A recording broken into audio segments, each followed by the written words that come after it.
Na mjestu Narodnog univerziteta braća Stamenković, koji je u požaru izgorao pre 10 godina, prošlog septembra počeli su prvi radovi na izgradnji Beogradske komedije.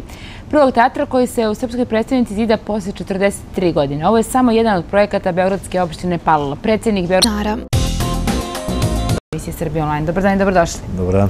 Ovo je samo jedan od vaših projekata koji je u toku, ali tako? Dok se stiglo sa... To je jedan od najvećih. Pa da, to nam je možda i najznačajniji, zato što sami ste rekli od koje godine se nije nijedno pozorište napravilo, to znači da se baš kulturom nismo bavili u posljednjih par decenija. Dobro, bilo je opravdanih razloga u onom nekom ratnom stanju kada nije bilo ni novca ni svega i uvijek je najlakše odreći se kulture, jel? Ali pošto smo mi svi neka generacija koja je deformisana zbog svega toga, mi smo, zato i kažemo da je jedan od najvažnijih projekata da se napravi ta jedna sala koja će imati za cilj ne samo da bude domaćin pozorištu koji mi planiramo da napravimo, to je pozorišnoj trupi, nego će biti jedna lepa sala za sva ostale kulturne dešavanja, pa i za političke skupove, pa i za bilo koje druge kongresne aktivnosti. Dakle, konačno će opština Palilula dobiti jednu jako lepu multifunkcionalnu salu. A pozorište preko toga je nešto što je jako lepo. Dok se stiglo?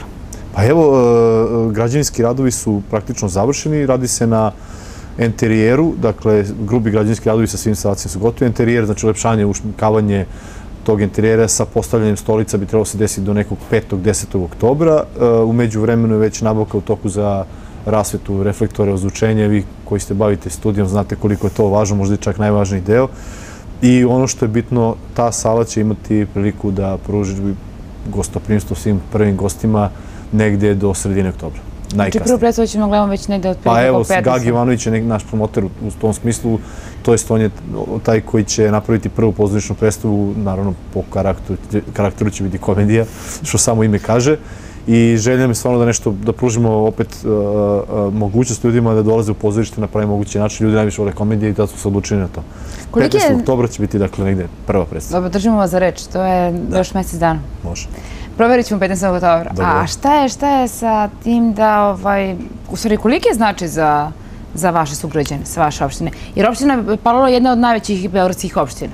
Ako pričamo o sad, znači, pozorištu kulturi, dakle, ceo objekat nekadašnji braća Stamenković je danas ustanova kulture opštine Palilula. Mi smo pre 2 godine uspjeli da se uknjižimo i već smo puno toga uradili na tom objektu. To je oko 5000 kvadrata, bio najveći zagađivač životne sredine, to jest kotlarnica pred eksplozijom i dim je kuljao iz tog objekta.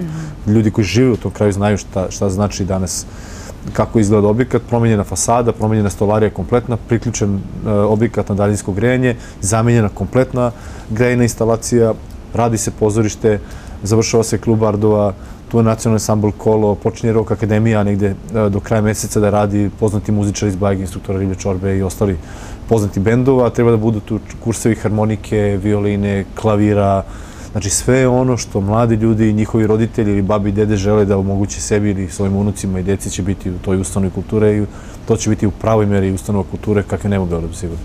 Što se dešava ostalo na opštini Palilula? Pa je svašta, od infrastrukturnih radova završamo halu sportova u Planinskoj skeli i to je nešto što je bila jako velika investicija. Sredili smo pare godinama, ispravljali neku dokumentaciju koju smo nasledili od ranijih struktura vlasti. Ta hala je možda najveća investicija u zadnjih možda 20 ili 30 godina opštini Palilula, oko 1.200.000 eura će koštati i trebalo bude gotovo također do sredine oktobra, tačnije neku promociju te hale ćemo napraviti u tom periodu. Imamo otvaranje vatrogasnog doma koji je također gotov u Borči. Ne treba mnogo pričam kad nema nijedno vatrogasno vozilo na levoj obali Dunava oko 100.000 stanovnika i ako izbije neki požar bilo gde, a malo veća gužva na Pančevom mostu, znate koliko to znači.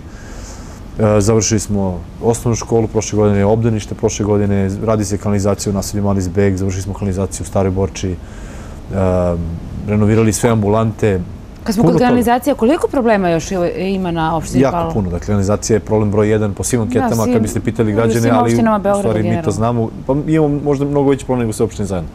Dakle, naselje kao što je Krnjače, naselje oko Borče su na nižem nivou, to je nižoj nadmorskoj visini od Dunava, kada je Dunav malo viši, imate situaciju da su poplave vrlo često, da voda nema gdje da ode.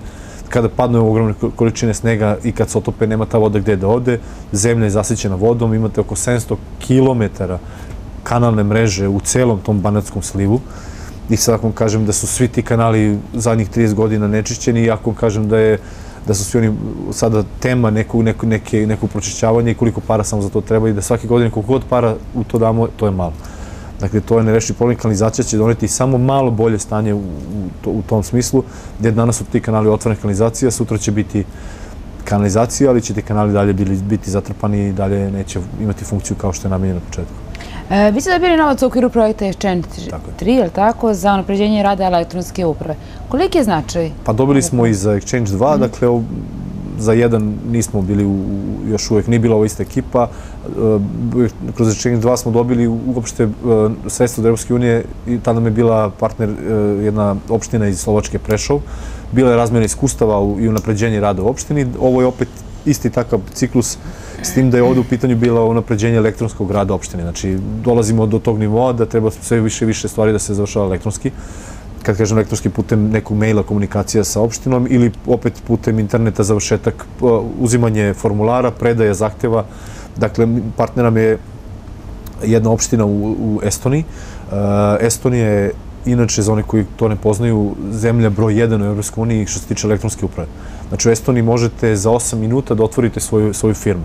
U Estoniji možete da kontrolišete trošenje i fond novca na vašem zdravstvenom računu, možete, to je zdravstveno osiguranje, možete da sve preko interneta dobijete sve neophodne dokumente, da vam ne pričam da lične dokumente vadite u roku 2 minuta. Taj postupak pokretanje postupka i postupak za izdavanje ličnih dokumenta traje 2 minuta, tačnije tu ID karticu ili ovo što mi zovemo ličnu kartu sa čipom.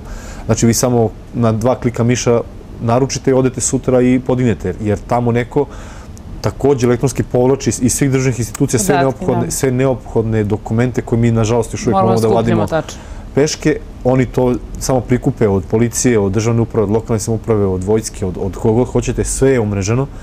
Tamo je taj revolucionar, u tom smislu bio predsjednik Estonije i on je pokrenuo tu priču. Dobra je priča da mi imamo kao država saradnju s Estonijom i da smo mi kao država, čak predsjednici su potpisali memorandum o saradnji, mi bi trebalo dobijemo taj software čak besplatno, međutim u procesu su neki javne nabavke, ne znam tačno na državnom nivou šta se dešava, ali mi smo kao opština želimo da budemo preteča i upravo radimo na tome da se što je moguće više elektronske uprave uvede u opštinu Pavla, pa evo pre neki dan smo... legalizaciju, ali tako? Nisam čuo. Legalizaciju preko elektronske? Pa sve treba da se završava. Legalizacija sad, nažalost, našu na nivou grada, više se ne bavimo mi legalizacijom, nego bi objedinjeno u sekretarijatu za legalizaciju, ali suština stvari je da bi trebalo u jednom kraćem vremenskom periodu da se svo poslovanje opštine prema građanima i građanima prema opštini vrši elektronsko i da se svi dokumenti, ne samo na nivou opštine, nego na nivou cijele države, da se posluje elektronski. Znači, mi smo uveli sada elektronsko plaćanje pre par dana kao poslovno iskustvo iz Estonije. Imamo naš kontakt centar, znači komunikacija s svim građanima, pitanje, odgovori, podnošenje žalbi i pritužbi idu elektronski. I u toj meri smo također možda napredovali više nego sve ostale opštine u Srbiji mogu da čak i da podpišu. Kako ste zadovoljni radom kluba privrednika? Pa dosta dobro. Opet u ovo teško vreme kada se vode računa o svakom dinaru i kada privrednici vode računa o potrošnji i nažalost mnogi ljudi dobijaju otkaze ili mnogi ljudi napuštaju zbog malih plata ili zbog prelaska u crni sektor radna mesta, mi pokušamo da damo neku nadu. Dakle, mi imamo taj klub privrednika koji ima za cilj da ima kontakt sa privredom, da bi mi čuli šta su problemi privrede i da li možemo da im pomognemo. U isto vreme privrednici učestvuju na našim sajmovima zapošljavanja i mi pokušamo tu da najbolji neki kadar sa naše teritorije zaposlimo u privrednom sektoru sa naše teritorije. To je taj neki zavezan proces. Ne funkcioniše to onako kako bi ja želeo u idealnom smislu, ali funkcioniše, mi smo već neki 4-5 sajmova zapošljavanja imali proteklih 5-6 godina i zaposleno jako puno ljudi. A Mirjevski bulevar? Projekat koji je također bitan za Mirjevski bulevar je projekat od gradskog interesa, povezuje Palulu i Mirjevo. Alternativa je za putne pravce od Mirjeva ka gradu. Dobro je i za stanovnike Karaburme jer će možda dobiti jednu liniju gradskog prevoza koja će tu da prolaziti. Pričamo o donjem delu Karaburme, dakle ljudi moraju mnogo da prepešače do okretnice autobusa. Sam Mirjevski bulevar kad postane prometniji mnogo će biti interesantniji za komercijalni sadržaj.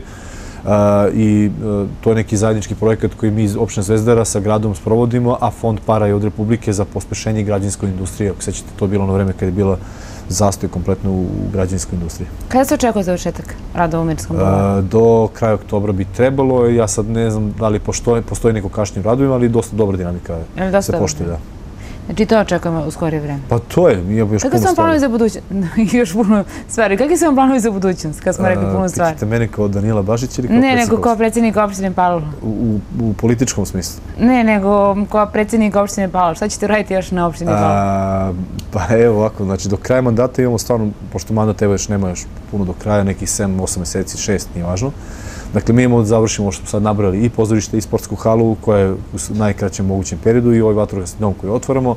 Ono što nam je bitno, očekujemo da se raspiše konkurs na Keju Nada Huj koji nam i dalje prioritet broj 1 jer je to konačno mesto gdje mladi ljudi sa Karaburma i Viške Banje mogu da izlaze, a da bude blizu, jer to je bio glavni problem, mladi nisu na Karaburima imali gde da izađu, gde da se provedu, da ne idu u centar grada. To nam je prostor gdje treba da se u nekom trenutku postavi splavovi, pontoni, marine, da probamo da rešimo Rukavac. Počeće izgradnja škole u Višnjiškoj Banji koje je najavio i gradonačelnik posle dužeg vremena i rada na pripremi te lokacije. To je možda najvažnija stvar. Treba da završimo projektnu dokumentaciju, dobijemo građevinsku dozvolu za dom zdravlja u Borči. Sljedeće godine bi trebalo također da počne izgradnja još jednog obdaništa sa centralnom kuhinjom, jer to je također jako veliki problem u Borči. Kad kažem Borča, mislim na kompletnu levu obalu Dunava, jer je Borča na neki način postaje taj centar. Izgradnjom novog mosta Zemun-Borča i tom saobraćajnicom koji će praktično zaobići Borču, pored ovog će stići do Pančevog puta, opština će da eksplodira u nekom vrlo pozitivnom smislu. Veliko već interesovanje je sad prisutno za zemljište, poraslo puta 3 u proteklih 10 godina.